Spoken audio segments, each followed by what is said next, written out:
देवों के देव महादेव बहुत ही भोले माने जाते हैं, इसलिए उनका एक नाम भोलेनाथ भी है। पौराणिक मान्यता अनुसार भगवान शंकर को प्रसन्न करने के लिए किसी भी तरह के खास विशेष पूजन की आवश्यकता नहीं होती है।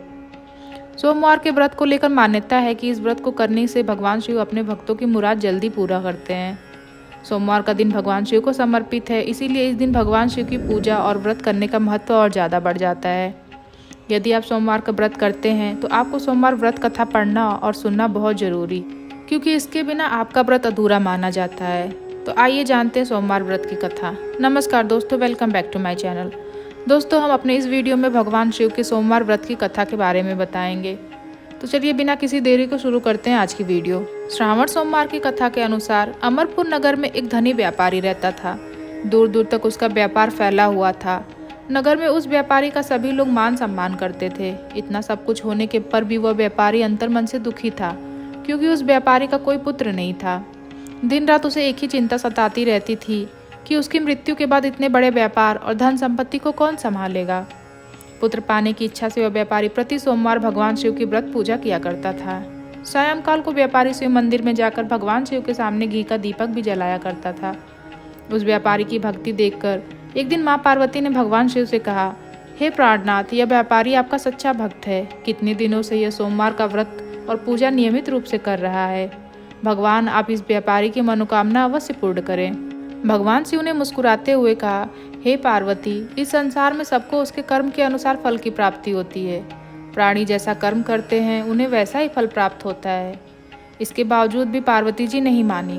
उन्होंने आग्रह करते हुए कहा, नहीं प्राणनाथ, आपको इस व्यापारी की इच्छा पूरी करनी पड़ेगी। यह आपका अनन्य भक्त है। प्रति सोमवार आपका विधिवत व्रत रखता है और पूजा अर्चना के बाद आपको भोग लगाकर एक समय भोजन ग्रहण करता है। आपको इसे पुत्र प्राप्ति का वरदान देना ही होगा। पार्वती जी का इतना आग्रह देखकर भगवान शिव ने कहा, तुम्हारे आग्रह पर मैं इस व्यापारी को पुत्र प्राप्ति का वरदान देता हूँ, लेकिन इसका पुत्र 16 वर्ष से अधिक जीवित नहीं रहेगा। उसी रात भगवान शिव ने स्वप्न में उस व्यापारी को दर्शन देकर उसे पुत्र प्राप्ति का वरदान दिया और उसके पुत्र के 16 वर्ष तक जीवित रहने की भी बात बताई। भगवान के वरदान से व्यापारी को खुशी तो हुई, लेकिन पुत्र की अल्पायु की चिंता ने उस खुशी को नष्ट कर दिया। व्यापारी पहले की तरह सोमवार का विधिवत व्रत करता रहा। कुछ महीनों पश्चात उसके घर में अति सुंदर पुत्र उत्पन्न हुआ। पुत्र जन्म से व्यापारी के घर में खुशियाँ भर गई। बहुत धूमधाम से पुत्र जन्म का समारोह मनाया गया। व्यापारी को पुत्र जन्म की अधिक खुशी नहीं हुई, क्योंकि उसे पुत्र की अल्पायु के रहस्य का पता था। यह रहस्य घर में किसी को नहीं पता था। विद्वान ब्राह्मणों ने उस पुत्र का नाम अमर रखा। जब अमर 12 वर्ष का हुआ तो शिक्षा के लिए उसे वाराणसी भेजने का निश्चय हुआ। व्यापारी ने अमर के मामा दीपचंद को बुलाया और कहा कि अमर को शिक्षा प्राप्त करने के लिए उसे वाराणसी छोड़ाओ। अमर अपने मामा के साथ शिक्षा प्राप्त करने के लिए चल दिया। रास्ते में जहाँ भी अमर और दीपचंद रात्रि विश्राम के लिए ठहरते, वही यज्ञ करते और ब्राह्मणों को भोजन कराते थे। लंबी यात्रा के बाद अमर और दीपचंद एक नगर में पहुँचे। उस नगर के राजा की कन्या के विवाह की खुशी में पूरे नगर को सजाया गया था। निश्चित समय पर बारात आ गई, लेकिन वर का पिता अपने बेटे की एक आंख से काने होने के कारण बहुत चिंतित था। उसे इस बात का भय सता रहा था कि राजा को इस बात का पता चलने पर कहीं वो विवाह से इनकार न कर दे, इससे उसकी बहुत बदनामी होगी। वर के पिता ने अमर को देखा और उसके मस्तिष्क में एक विचार आया। उसने सोचा, क्यों न इस लड़के को दूल्हा बनाकर राजकुमारी से विवाह करा दूं। विवाह के बाद इसको धन देकर विदा कर दूंगा और राजकुमारी को अपने नगर में ले जाऊंगा। वर के पिता ने इसी संबंध में अमर और दीपचंद से बात की। दीपचंद ने धन मिलने के लालच में वर के पिता की बात स्वीकार कर ली। अमर को दूल्हे का वस्त्र पहनाकर राजकुमारी चंद्रिका से विवाह करा दिया गया। राजा ने बहुत सारा धन देकर राजकुमारी को विदा किया। अमर जब लौट रहा तो स्वत छिपा नहीं सका। उसने राजकुमारी की ओढ़नी पर लिख दिया, राजकुमारी चंद्रिका, तुम्हारा विवाह तो मेरे साथ हुआ था। मैं तो वाराणसी में शिक्षा प्राप्त करने जा रहा हूँ। अब तुम्हें जिस नवयुवक की पत्नी बनना पड़ेगा वह कान्हा है। जब राजकुमारी ने अपनी ओढ़नी पर लिखा हुआ पढ़ा तो उसने कान्हे लड़के के साथ जाने से इनकार कर दिया। राजा ने सब बातें जानकर राजकुमारी को महल में ही रख लिया। उधर अमर अपने मामा दीपचंद के साथ वाराणसी पहुंच गया। अमर ने गुरुकुल में पढ़ना शुरू कर दिया। जब अमर की आयु 16 वर्ष पूरी हुई तो उसने एक यज्ञ किया। यज्ञ की समाप्ति पर ब्राह्मणों को भोजन कराया और खूब अन्य वस्त्र दान किए। रात को अमर अपने शयन कक्ष में सो गया। शिव जी के वरदान के अनुसार सेना अवस्था में ही अमर के प्राण पखेरु उड़ गए। सूर्योदय पर मामा अमर को मृत देखकर रोने पीटने लगे। आसपास के लोग एकत्र होकर दुख प्रकट करने लगे।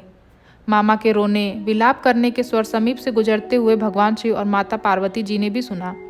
पार्वती जी ने भगवान से कहा, प्राणनाथ, मुझे इसके रोने के स्वर में सहन नहीं हो पा रहा है, आप इस व्यक्ति का कष्ट अवश्य दूर करें। भगवान शिव जी ने और पार्वती जी ने एक साथ अदृश्य रूप में समीप जाकर अमर को देखा तो पार्वती जी से बोले, पार्वती, यह तो उस व्यापारी का पुत्र है जिसे मैंने 16 वर्ष की आयु का वरदान दिया था। इसकी आयु तो पूरी हो गई है। पार्वती जी ने भगवान शिव से निवेदन किया, हे प्राणनाथ, आप इस लड़के को जीवित करें, नहीं तो इसके माता पिता पुत्र की मृत्यु के कारण रो रो कर अपने प्राणों को त्याग कर देंगे। इस लड़के का पिता तो आपका परम भक्त है, वर्षों से सोमवार का व्रत करते हुए आपको भोग लगा रहा है।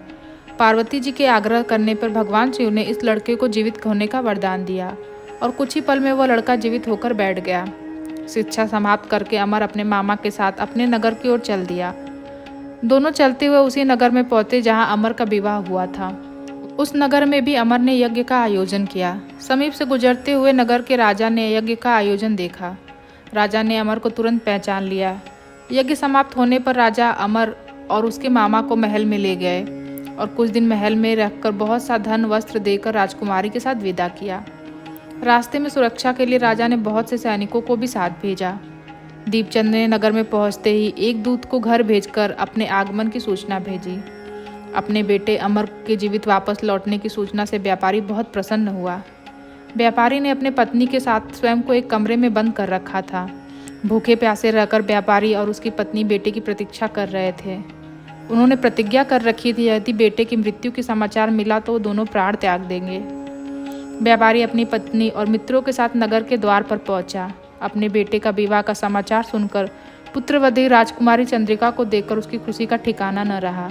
उसी रात भगवान शिव ने व्यापारी के स्वप्न में आकर कहा, हे श्रेष्ठी, मैंने तेरे सोमवार के व्रत करने और व्रत कथा सुनने से प्रसन्न होकर तेरे पुत्र को लंबी आयु प्रदान की है।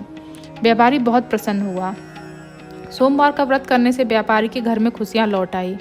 शास्त्रों में लिखा है कि जो स्त्री पुरुष सोमवार का विधिवत व्रत करते हैं और व्रत कथा सुनते हैं, उनकी सभी इच्छाएं पूरी होती हैं। दोस्तों, तो इस प्रकार से श्रावण मास सोमवार की व्रत कथा यहीं समाप्त होती है। मिलते हैं आपसे अपने अगले वीडियो में। अगर ये वीडियो पसंद आई हो तो please like, share, subscribe to my channel. Thanks for watching.